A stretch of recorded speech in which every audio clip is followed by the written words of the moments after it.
Okay, welcome back, warrior. Okay, so we are reading Samuel chapter 13, but let's catch up because we skipped reading out loud chapters 11 and 12.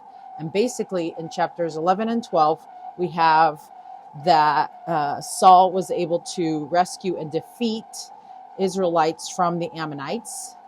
And then in chapter 12, then Samuel testifies of his own just dealings in Israel. He reproves the people for their ingratitude and exhorts them to keep commandments, lest the Lord consume them and their king. So they're still not making the best choices. Now we're in chapter 13.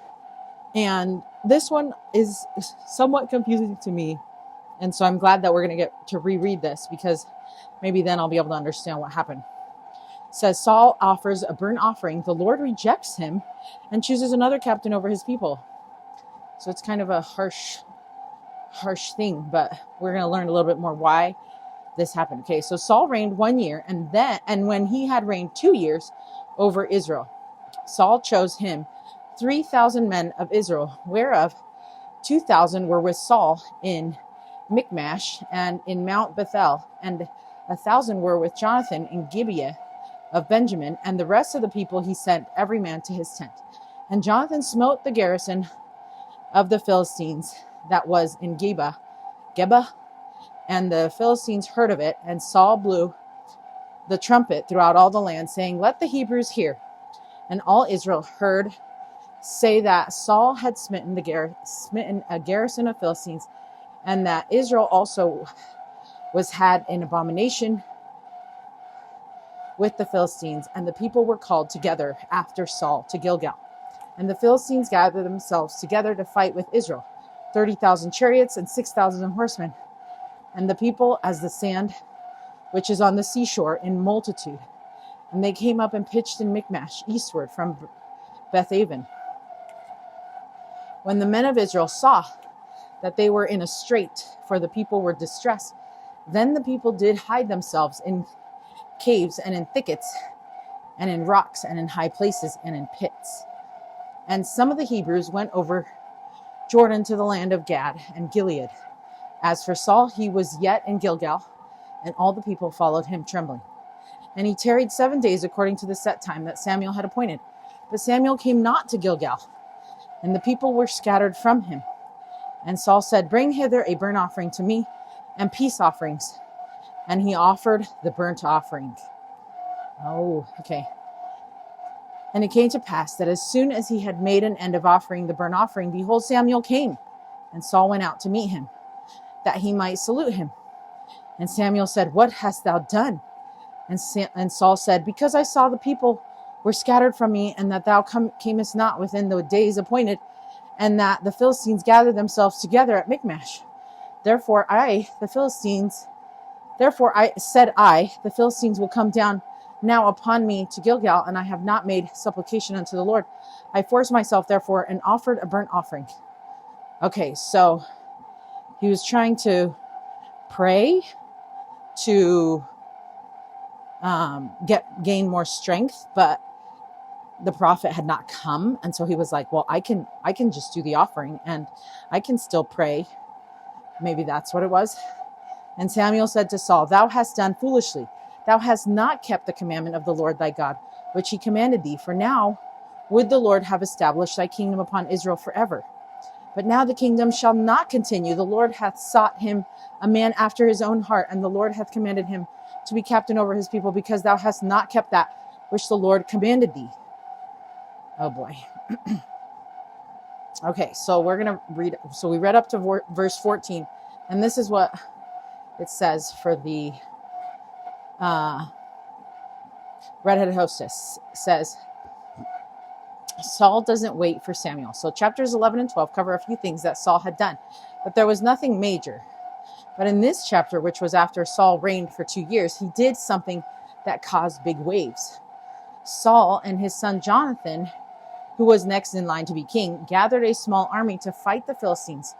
Jonathan then smote the Philistine garrison that was camped in Israel, and then they made sure it was known throughout all the land. But this awoke a beast And it says Israel also was had in abomination with the Philistines. Abomination can be translated to have a bad smell or stink. Or, in other words, the Philistines saw the Israelites as an abomination. The Philistines would have been watching the Israelites put in a new king, and they would have known that he then defeated the Ammonites. And now Saul had come against one of the Philistine armies and defeated them. And the greater Philistine armies will answer in a big way. The Philistines gathered themselves together to fight with Israel, 30,000 chariots, 6,000 horsemen, and people as the sand which is on the seashore in multitude. As the Israelite men saw the Philistine army gathering, this is the part that I get confused. So let's pay attention. They were scared and went and hid in caves and thickets and in rocks and in high places and in pits. And some went over to the other side of the Jordan River. So they had all thought that a king would solve their problems. But here they were with an enormous problem at their doorstep. Saul was in Gilgal, and those who remained with him were trembling. Imagine how terrified they must have been. Their enemy had been angered, and they were growing bigger and bigger, and Israelite men were fleeing. In verse 8, Saul was expecting Samuel to come preside over a burnt offering, a peace offering, to help prepare Israel spiritually for battle. It says that Saul waited 7 days for Samuel, and then the people were scattered from him. So Samuel wasn't there yet, and the Israelites were leaving. So Saul took matters into his own hands, offered the sacrifices himself, but Saul was not a priest. Oh, see, that's what it was. He did not have the authority to do this. And nobody told Saul that he could pray in his heart and that he could convince others to pray in their hearts, right? And they didn't. That's something that President Eyring has told us, that we can pray in our hearts, right? Okay, so Samuel then arrived as soon as Saul had made an end of the offering and burnt offering, of course. He shows up at the end. And Saul went out to salute Samuel like he thought he was doing a good job.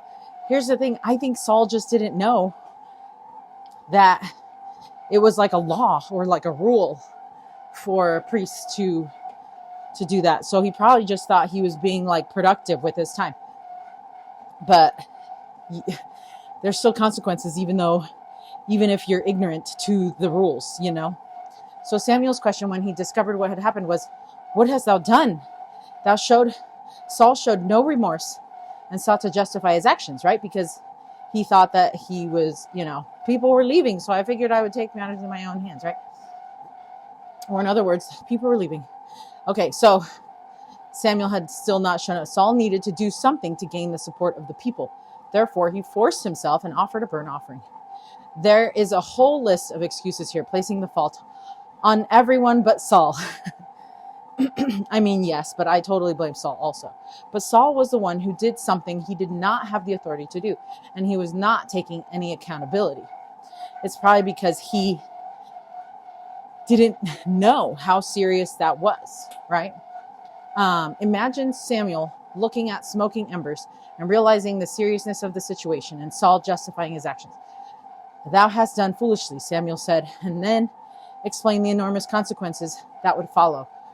For he said, "Now would the Lord have established thy kingdom upon Israel forever, but now thy kingdom shall not continue." So he was now telling him that Saul would have set up a dynasty.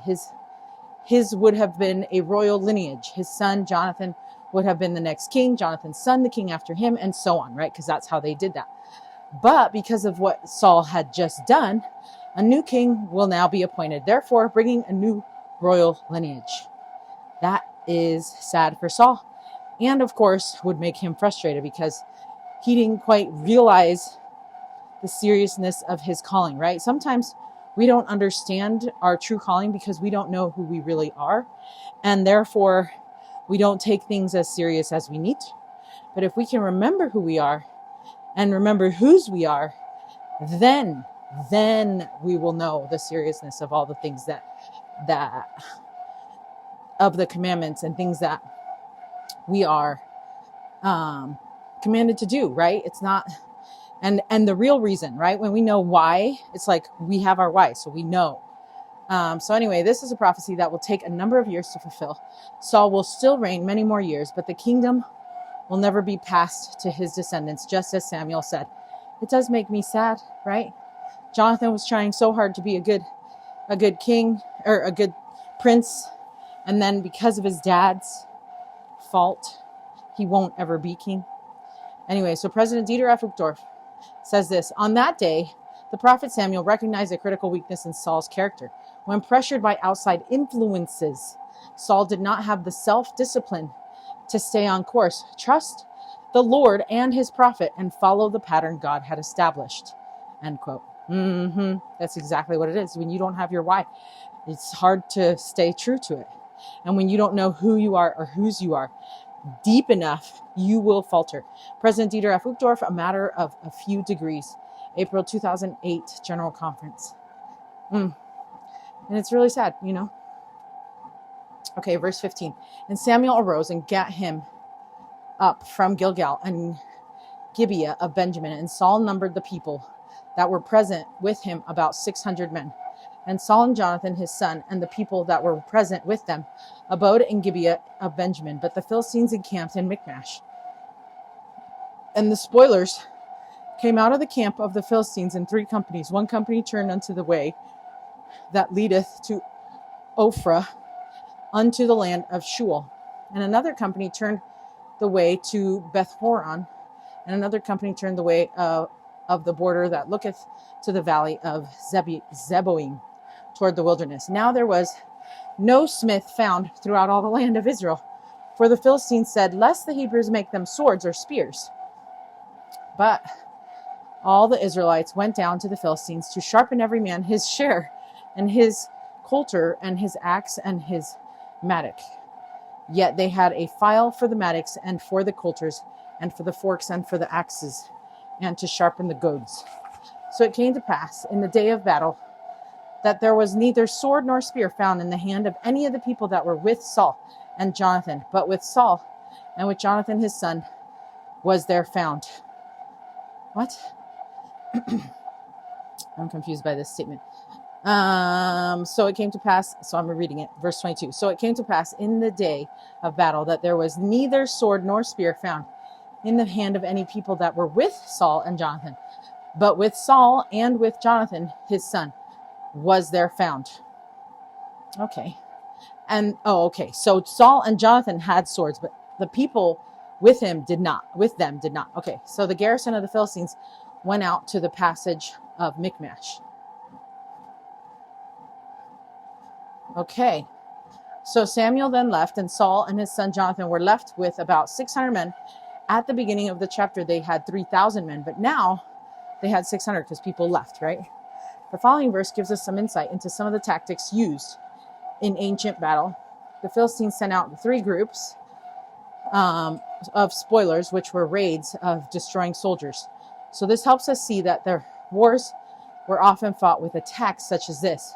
One thing the Philistines seemed to target were their local blacksmiths. If there were no blacksmith, then the Israelites could not make swords. Okay, so this is likened similar to when people attack countries.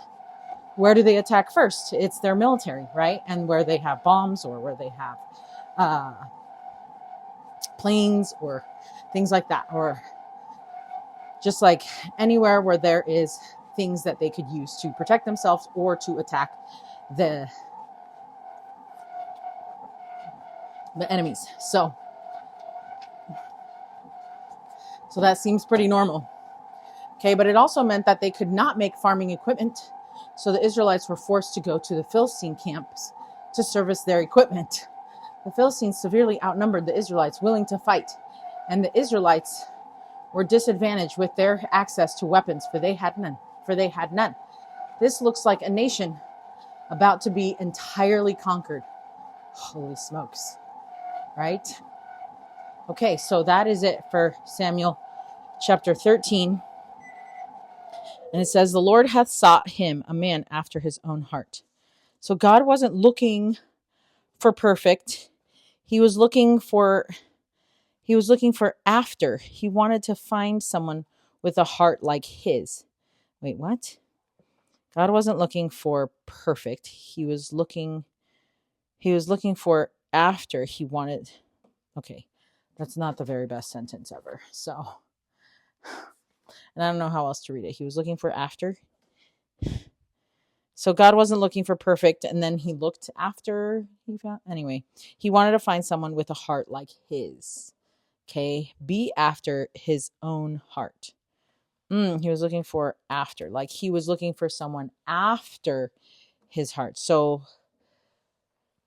anyways, yeah, be after his own heart, be after the Lord's heart, and seek that. Okay, until Samuel chapter 15. Stay strong, warrior. Okay, welcome back, warrior. We are reading 1 Samuel chapter 15, and really quick, we're going to read what happened in chapter 14. It says, Jonathan smites the garrison of the Philistines. Saul instructs the people to eat no food until the evening, but unaware of the oath that was made, Jonathan eats and Saul decrees his death. Like, what? Like, Saul can't just be like, I'm going to kill my son. What the heck? That, like, he's getting crazier and crazier. Now that he has made bad choices, I guess more bad choices are coming. So he is rescued by the people. Okay, remember, Jonathan was supposed to be prince, but because of Saul, he is no longer going to be a prince. So he's just now like helping out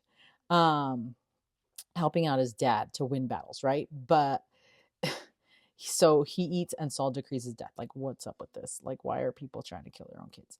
He is rescued by the people. Saul vexes his enemies on every hand.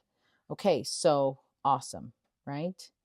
Okay, so now we're on chapter 15. So Saul is commanded to smite and destroy the Amalekites and all they have.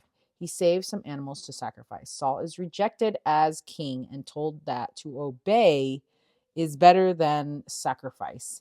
And this is interesting because remember before it was like he was trying to sacrifice and did not obey. And so you'd think that he would remember like it is better to obey than to sacrifice. But here, and so Samuel destroys Agag. Anyway, it's sad, these stories that like you can read after the fact. And it's like, yeah, hindsight is 2020. And so you wish that like you could tell them like, hey, don't do that. But we don't know. And to obey is better than to sacrifice. That we need to remember, okay? So verse 1, Samuel also said unto Saul, the Lord sent me to anoint thee to be king over his people, over Israel.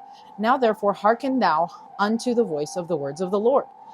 Thus saith the Lord of hosts, I remember that which Amalek did to Israel, how he laid wait for him in the way when he came up from Egypt. And now go and smite Amalek and utterly destroy all that they have, and spare them not, but slay both man and woman, infant and suckling, ox and sheep, camel and donkey. And Saul gathered the people together and numbered them in Telaim, 200,000 footmen and 10,000 men of Judah. And Saul came to a city of Amalek and laid wait in the valley. And Saul said unto the Kenites, it's like Barbie and Ken, go depart. There's the Kenites. That's where Ken came from. Go depart, get you down from among the Amalekites, lest I destroy you with them. For ye showed kindness to all the children of Israel when they came up out of Egypt. So the Kenites departed from among the Amalekites. Okay, so we're saving the Kenites. And Saul smote the Amalekites from Havilah until thou comest to Shur, that is over against Egypt. And he took Agag, the king of the Amalekites, alive, and utterly destroyed all the people with the edge of the sword. But Saul and the people spared Agag, and the best of the sheep and the oxen, and of the fatlings and the lambs, and all that was good, and would not utterly destroy them. But everything was vile and refuse that they destroyed utterly. Then came the word of the Lord unto Samuel, saying, It repenteth me that I have set up Saul to be king, for he is turned back from following me, and hath not performed my commandments. And it grieved Samuel, and he cried unto the Lord all night. And when Samuel rose early to meet Saul in the morning, it was told Samuel, saying, Saul came to Carmel, and behold, he set him up a place, and is gone about and passed on and gone down to Gilgal. And Samuel came to Saul, and Saul said unto him, Blessed be thou of the Lord. I have performed the commandment of the Lord. And Samuel said, What meaneth then this bleating of the sheep in mine ears, and the lowing of the oxen which I hear? And Saul said, They have brought them from the Amalekites. For the people spared the best of the sheep and the oxen to sacrifice unto the Lord thy God, and the rest we have utterly destroyed. But that is not what the instruction was. Then Samuel said unto Saul, Stay, and I will tell thee what the Lord hath said to me this night. And he said unto him, Say on. And Samuel said, When thou wast little in thine own sight, wast thou not made the head of the tribes of Israel? And the Lord anointed thee king over Israel? And the Lord sent thee on a journey and said, Go and utterly destroy the sinners and the Amalekites and fight against them until they be consumed. Wherefore then didst thou not obey the voice of the Lord, but didst fly upon the spoil and didst evil in the sight of the Lord? And Saul said unto Samuel, Yea, I have obeyed the voice of the Lord, and have gone the way which the Lord sent me, and have brought Agag, the king of Amalek, and have utterly destroyed the Amalekites. But the people took of the spoil sheep and oxen, the chief of the things which should have been utterly destroyed, to sacrifice unto the Lord thy God in Gilgal. And Samuel said, Hath the Lord as great delight in burnt offerings and sacrifices as in obeying the voice of the Lord? Behold, to obey is better than sacrifice, and to hearken than the fat of rams. For rebellion is as the sin of witchcraft, and stubbornness is as iniquity and idolatry. Because thou hast rejected the word of the Lord, he hath also rejected thee from being king. Such harsh stuff, right? And Saul said unto Samuel, I have sinned, for I have transgressed the commandment of the Lord and thy words, because I feared the people and obeyed their voice. Now therefore I pray thee, pardon my sin, and turn again with me, that I may worship the Lord. And Samuel said unto Saul, I will not return to thee, for thou hast rejected the word of the Lord, and the Lord hath rejected thee from being king over Israel. And as Samuel turned about to go away, he laid hold upon the skirt of his mantle, and it rent. And Samuel said unto him, The Lord hath rent the kingdom of Israel from thee this day, and hath given it to a neighbor of thine, that is better than thou. Ooh, that's like the worst, right? Because it's hard enough to realize that the Lord is rejecting you because of your choices, or is not. I mean, but it's funny because it's like they chose to be rejected by the Lord, right? And so, because he didn't keep commandments, right? And so, but it's harsh to hear that is better, that a neighbor of thine that is better than us. Like, nobody wants to hear that. That's like comparison, and it's like the worst. And so maybe the way that he said it was not quite the best, but I bet like what he meant was that his heart was turned to the Lord and not his, right? And so also the strength of Israel. So then verse 29. And also the strength of Israel will not lie, nor repent, for he is not a man that he should repent. Then he said, I have sinned, yet honor me now, I pray thee, before the elders of my people, and before Israel, and turn again with me, that I may worship the Lord thy God. And Samuel turned again after Saul, and Saul worshipped the Lord. Then Samuel, bring ye hither to me Agag, the king of the Amalekites. And Agag came unto him delicately, whatever that means, maybe in secret. And Agag said, Surely the bitterness of death is past. And Samuel said, As thy sword hath made women childless, so shall thy mother be childless among women. And Samuel hewed Agag in pieces before the Lord in Gilgal. Whew. That is not good. Then Samuel went to Ramah, and Saul went up to his house to Gibeah of Saul. And Samuel came no more to see Saul until the day of his death. Nevertheless, Samuel mourned for Saul, and the Lord repented that he made Saul king over Israel. Oh man, that's harsh. So many things we could read here. There's no excuse for sinning, right? So the Lord commanded Saul, and Let's see. So Samuel, God's spiritual leader, then went to Saul, Israel's political and military leader. The Lord wanted Saul to bring judgment to the Amalekites for what they did to Israel when they left Egypt.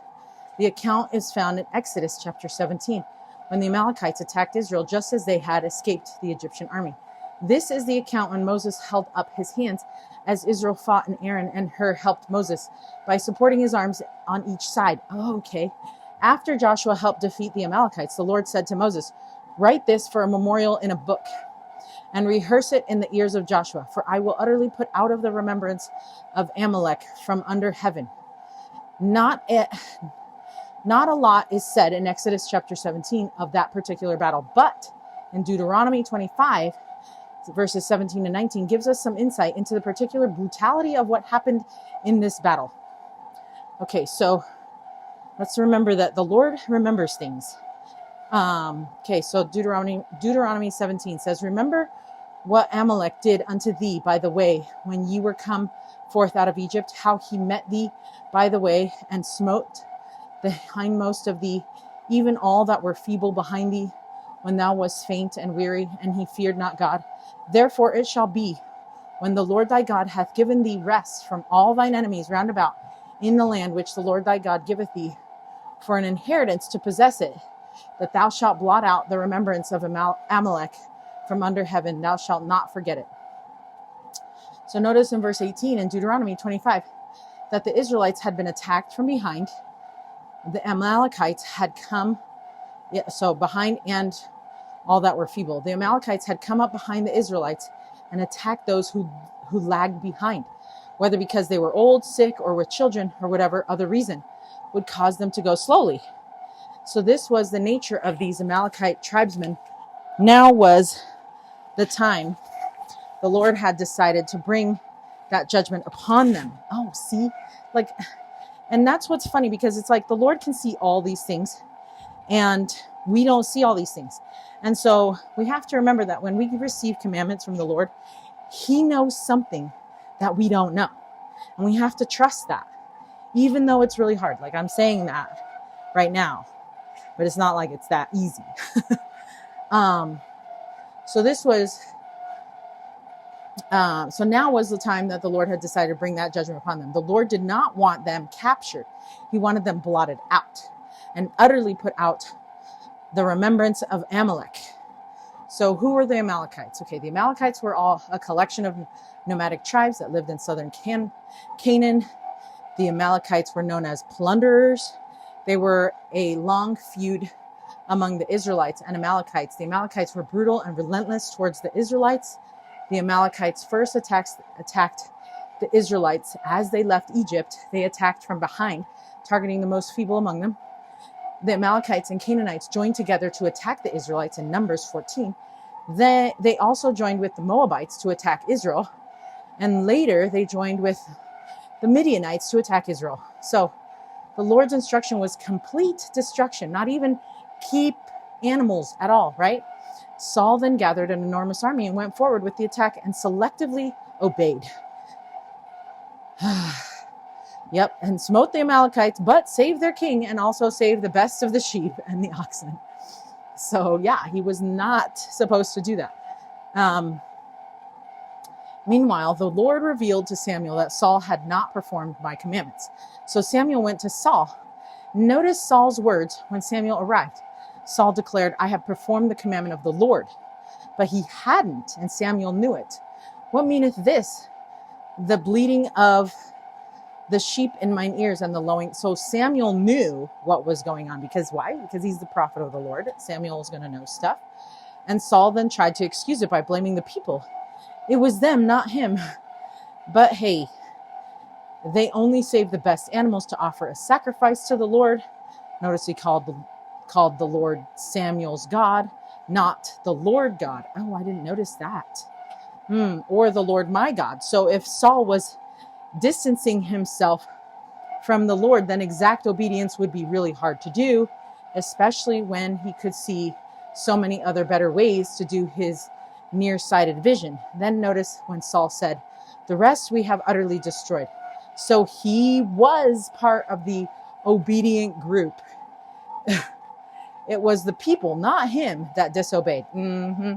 So Saul had all sorts of explanations and excuses, but Samuel saw right through it. Yep.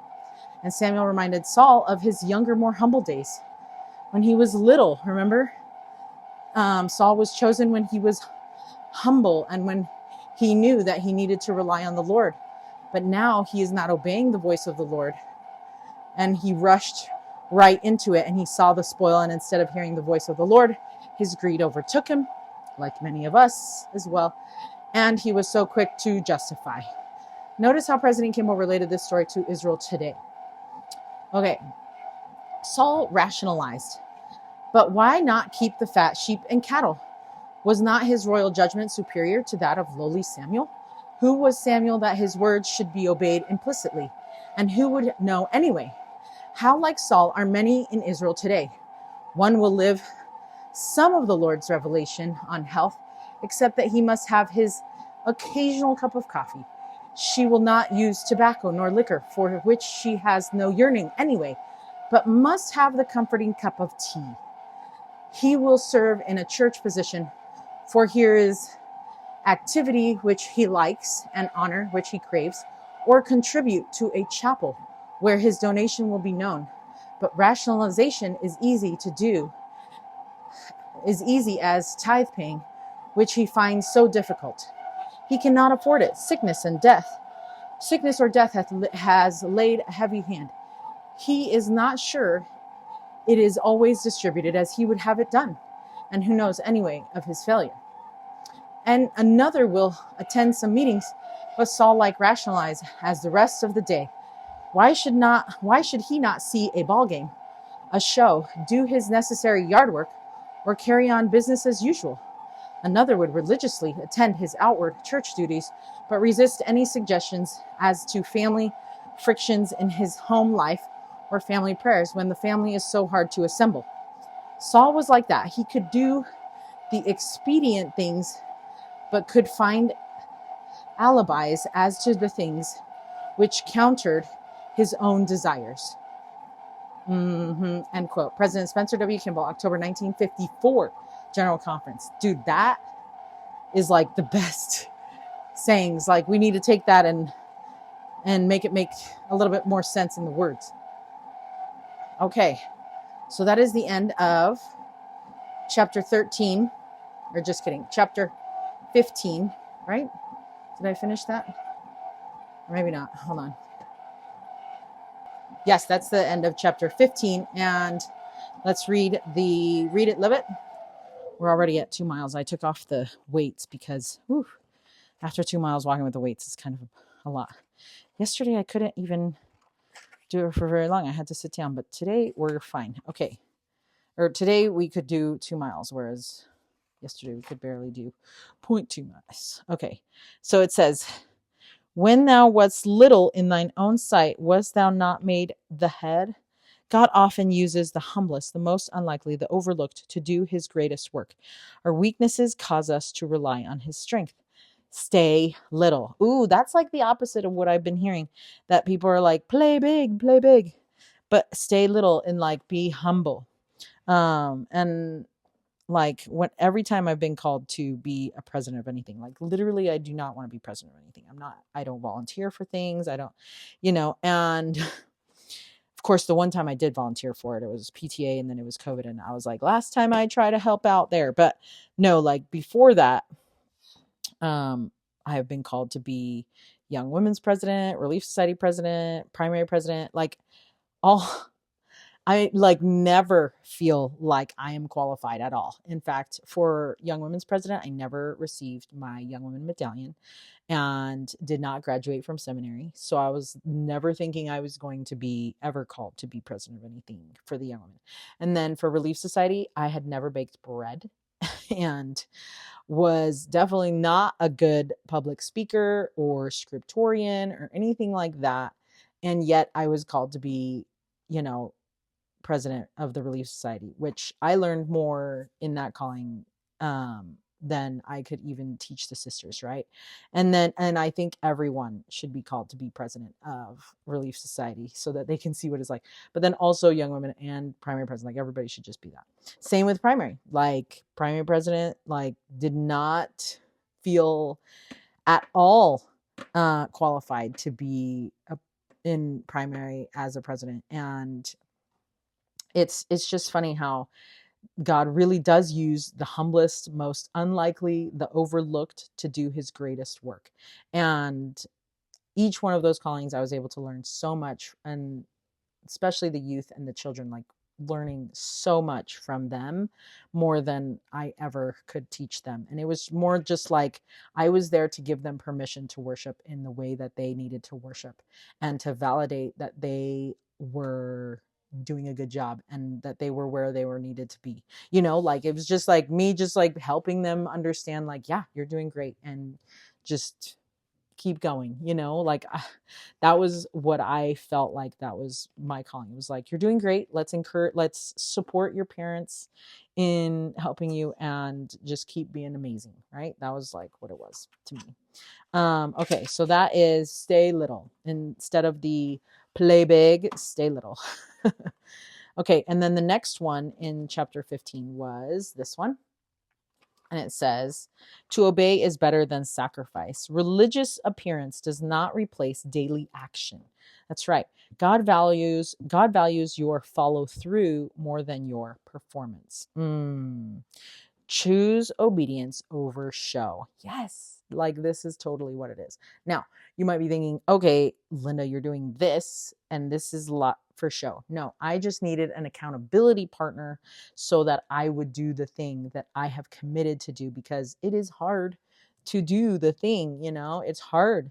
The resistance is there. Like Satan is always going to be trying to stop me from connecting with Christ. And I just needed some way that it would help me become more consistent, more accountable to my goal of that connection with Christ. And thus is why you are here. And I feel like a lot of people need that too. Like I am not the only one that needs an accountability buddy when it comes to things that you want to do. Like people sign up for coaches, for life coaches, for people. I mean, that's why we have moms, right? And sign up for instruction, like fitness instructors. You go to a fitness class. Why? Because you need somebody to guide you. This is what that is. It's like I need accountability, so you're here, and you need accountability, so I'm here. It's like the mutual thing. Okay. That is it for Samuel 15 until Samuel chapter 16. Stay strong, warrior.